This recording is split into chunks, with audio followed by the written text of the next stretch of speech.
Welcome to Talk the Prospect. Here, back at it with Chris Mallee. I'm Gayle Saunders with Talk the Prospect. A prospect we're talking about today needs no introduction. All the defenses across the college land have felt his presence. Running back Javonte Williams out of UNC.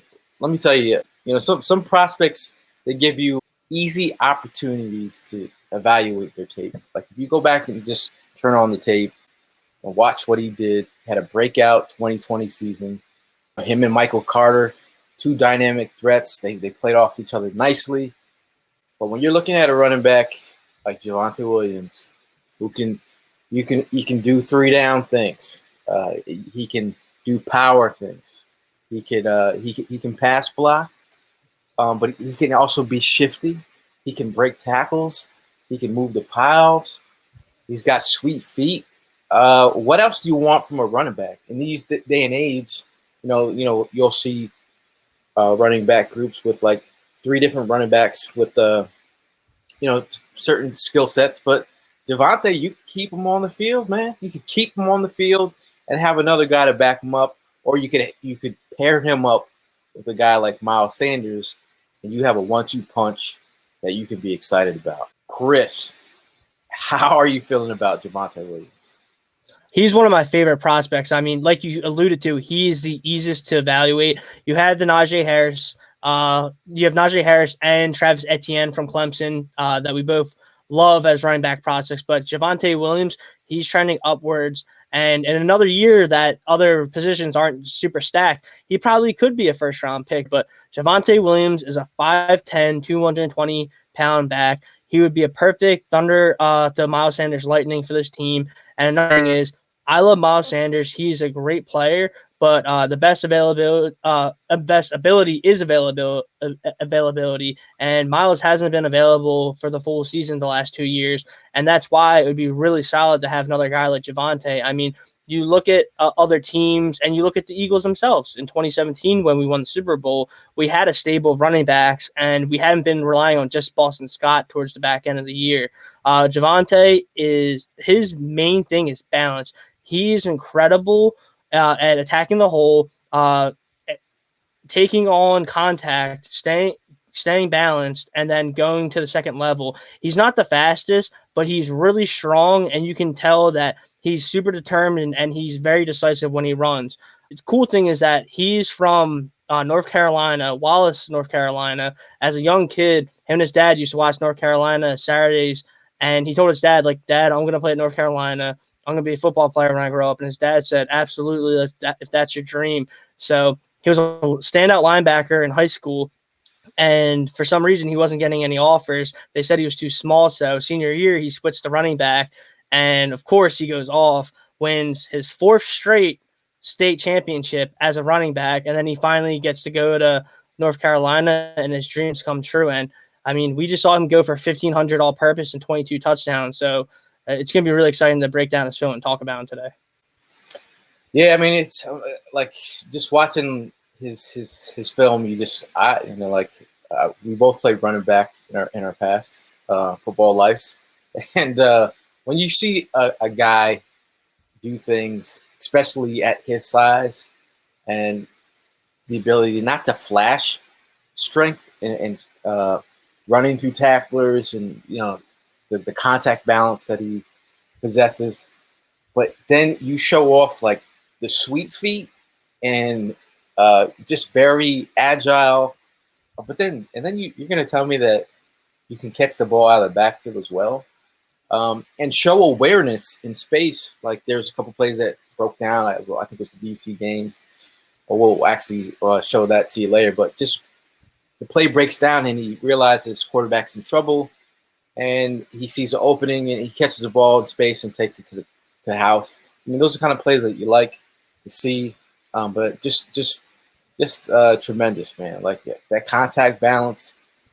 I would kind of compare him to a hot, say you see some butter there, and you get a hot knife and you just slice through the butter. That's Javonte Williams. He's gonna go right through your defense, and then you're gonna, if you pair him with another running back, maybe you save him for later in this season. You play off each other. And prior to the show, me and Chris we're just talking about the idea of bringing that power element to the Eagles, offensive attack. If you're gonna rally around Jalen Hurts with a pocket full of shells, let those shells be Javonte and Miles Sanders in that running game. That'll be phenomenal. And the other thought that we were talking about, the playoff teams. We can go back and forth. I could say, Cleveland Browns, Chubb, Kareem Hunt, Chris. Yeah, Tampa Bay. I mean, you saw Leonard Fournette. They picked him off the street like a mercenary. He was huge, Leonard Fournette right there, and Ronald Jones was there as well. And they had Shady McCoy, who didn't even get a touch. Yeah, Chiefs. I say that Le'Veon Bell, Clyde Edwards-Helaire, Darrell Williams. Who else? Indianapolis with Jonathan Taylor and why am I blanking? Naheem Hines. I mean, look at it, man. I mean, that's how we won the Super Bowl. We had a huge stable of running backs, and that really balanced out the offense. Yeah, I mean, and so if you guys get the point, is what we're trying to say is, we're not taking anything away from Boston Scott, but we're talking about. I'm also talking about in terms of thinking forward, and the idea of not having to pay a running back if you don't have to. We talked about the running backs that did get paid. McCaffrey got hurt. We talk about Saquon Barkley, who's about to get paid, drafted high overall. He got injured. Ezekiel Elliott got paid. Le'Veon Bell got paid. Joe Mixon got paid, correct? Yep. So, this idea of going to the draft, getting another quality back is an idea. Look at Washington. Antonio Gibson, 3rd round. For me, it was a solid pick. I wanted him as well in the 3rd round, and that's the idea. I wanted him last year, Antonio Gibson, to pair up with this running back group. So overall, Chris, if we're going to paint a picture about Javonte Williams, which is very easy. What clips do you got? So we're going to go over a lot of key film for him. I want to talk about outside zone, just him as a power running back, and he's an amazing pass catcher for his size. And the last thing I want to cover is definitely his pass protection, which is huge. And the pass protection is usually why, even first-round pick running backs, why they don't see the field immediately, because they can't protect the quarterback. But we're going to start off right here. This clip, I call it Get Off the Tracks. So this is against Florida State, and this is just insane. I mean, yeah. There's a lot of those with him against Miami and Florida State. He just demolishes people. So here's an outside zone play, and so he presses the hole right here, and then his lateral movement and his jump cuts to get to the outside and then finish the run. I mean, it's special. The thing that I love about Javonte Williams is there's no wasted movement. There's no wasted steps. He's very decisive in the way he runs. 30-yard touchdown in a blink of an eye right there. And he has a speed to catch the edge as well. What really makes him special, in my opinion, though, in this clip, is his balance. I mean, if you watch his film, you'll see this all over the place, but just watch the balance. Mm. And he's a really strong finisher. I mean, he's exactly what you want for an NFL running back. I mean, he's not gonna shy away from contact, and just the balance and the determination. He's really solid all the way around. And this is a little bit of a longer clip because this is really, really important. Actually, we're actually gonna hit the catch and run real quick. This is against Boston College, so pass protection. He knows that his quarterback Howell is in trouble, gets himself open, gone. He's a really dynamic pass catcher, and I mean, 300 receiving yards last year and 3 receiving touchdowns. But this is just being a quarterback's best friend. He just makes sure that he gets visible for the quarterback and gets open, and then he finishes. So here's some pass blocking. Here he is on the right. Boom. Clips the edge. And the thing is, he's so smart. Funny enough, he was actually a 4.6 GPA student in high school and the valedictorian, and that intelligence just shows off in his film study. I mean, he's always in the right spot. Clips the D end right here, allows the quarterback to get the throw off. Nice. And he's just consistently there for the quarterback. So this one's really good. You don't always need to get a huge piece, but you just have to get the guy off the track. So he eyes in the back of his head. He sees the defender looping inside. Last second, cuts in very calmly, pushes him out of the way. Quarterback gets the ball out. I mean, that's saving your quarterback's life. I mean, if your quarterback's getting hit in the face with a direct shot right to the chin, he's probably not getting up. Not a good decision by the quarterback, but a really good play by Javonte Williams right there. And then the last clip that's coming up. So there was definitely a little bit of miscommunication with him and the tackle. He just took the guy that was the biggest threat to the quarterback, who was the guy that was coming in early. So he stops him and just completely stops him in his track at defensive end. I mean, Javonte is a monster here. But even though the quarterback makes a mistake, doesn't get the ball out, fumbles, watch the effort by Javonte to go and get the fumble. I mean, the kid's just a absolute workhorse.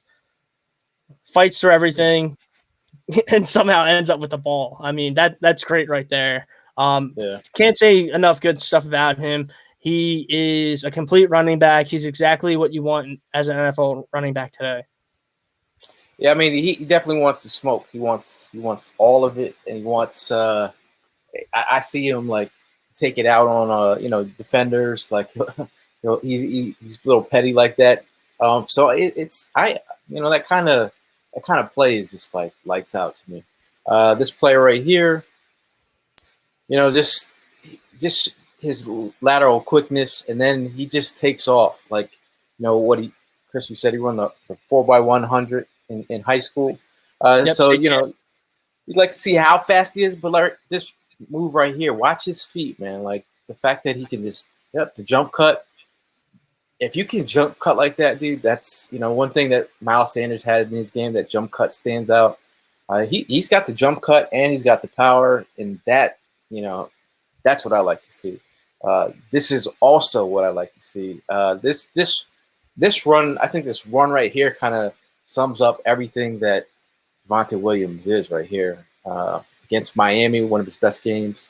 He shows the athleticism, shows the power. He's just this silly with it, man. Silly with it. Like, and if you want to, hurdling the guy, showing the power, get out of my face, eluding another tackle. You want to see close up, like, bro, it's sick, dude. It's sick. Right 3D right there. That kind of stuff, it's not just once. You see this kind of stuff littered throughout a lot of his plays. Let's see, he's in the backfield here. Oh, this was just showing off his feet here.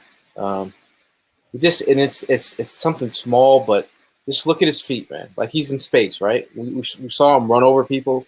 Here he's in space with the defender. Sweet feet, makes the guy miss. And that's kind of stuff that just, to me, stands out, man. Like, I can't ask for too much more. Here's another run. And these are just, this is what kind of like my title for this is what you're going to get, man. You're going to get a guy who moves the chains. He's going to, like, I've seen numerous plays where he's moving.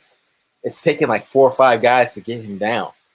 I don't know. Some teams, hopefully, we know that, we've talked about Travis Etienne and Najee.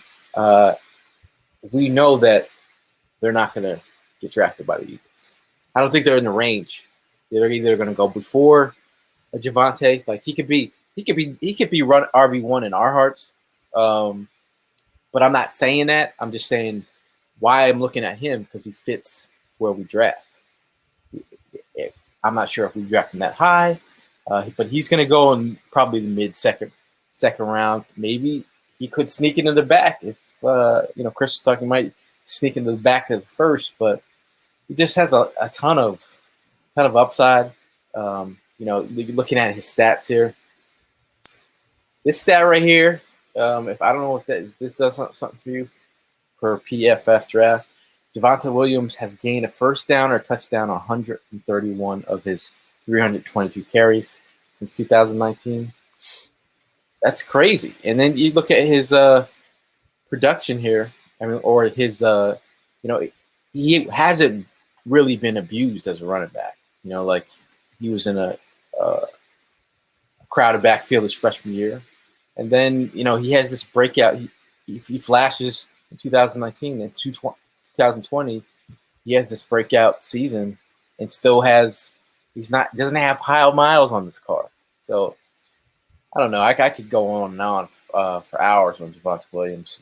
A great study, and I'm a fan. He would just be a perfect complement to any team. That being said, he really is like a true starting 3-down running back. I mean, he is a great balanced runner.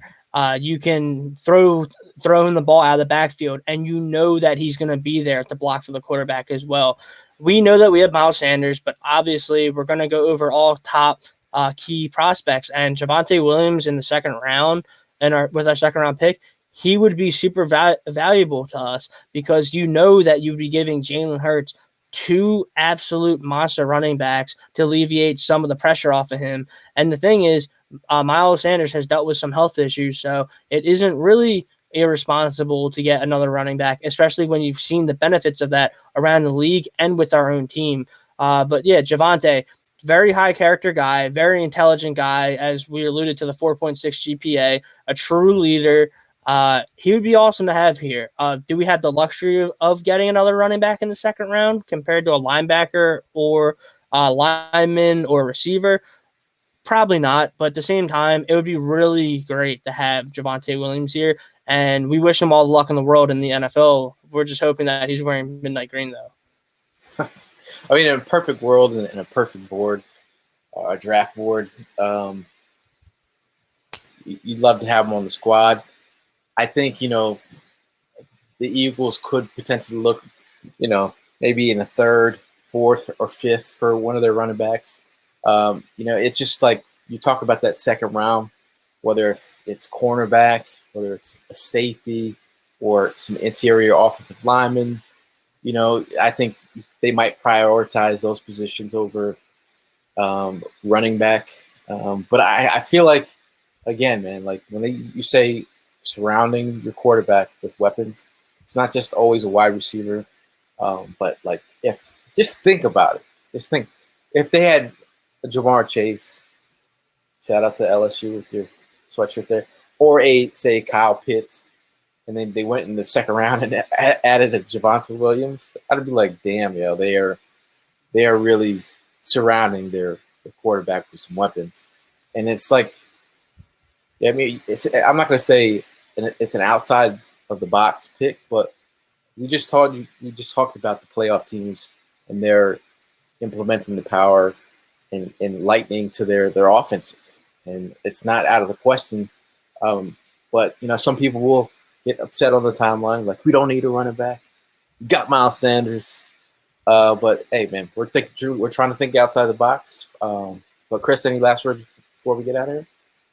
Yeah, mainly that Javonte Williams, Travis Etienne, and Najee Harris, these are 3 really special running backs. I absolutely think that all 3 are first-round value guys, but the NFL as a whole has kind of looked to move running backs out of the first round. I mean, you saw Christian McCaffrey go top 10. You saw Leonard Fournette go top 10. You saw Saquon Barkley go second overall. And the teams don't like paying running backs. I mean, you saw that with the Le'Veon Bell holdout. You saw that with the whole Melvin Gordon situation. And then look what happens. I mean, Saquon gets hurt, and then your second overall pick that you could have spent on something else is hurt. And then people also see the guys like Antonio Gibson, the guys like David Montgomery, Jonathan Taylor, guys that were taken outside the first round that are cheaper and they've been more effective, take off. And that's why if you can get a guy like Javonte Williams in the second round, you definitely want to. Is it kind of a luxury pick for the Eagles? Kind of, but at the same time, it's almost a necessity because if you have a two-headed monster, like let's say how Nick Chubb and Kareem Hunt alleviated a lot of pressure off of Baker Mayfield and allowed him to have his best season, you could have that with Jalen Hurts. And that's why we're really interested in the prospect, especially because Javonte is a great player on and off the field. Yeah, and last words for me. I'm going to look at the Green Bay Packers. You see their situation with Aaron Jones.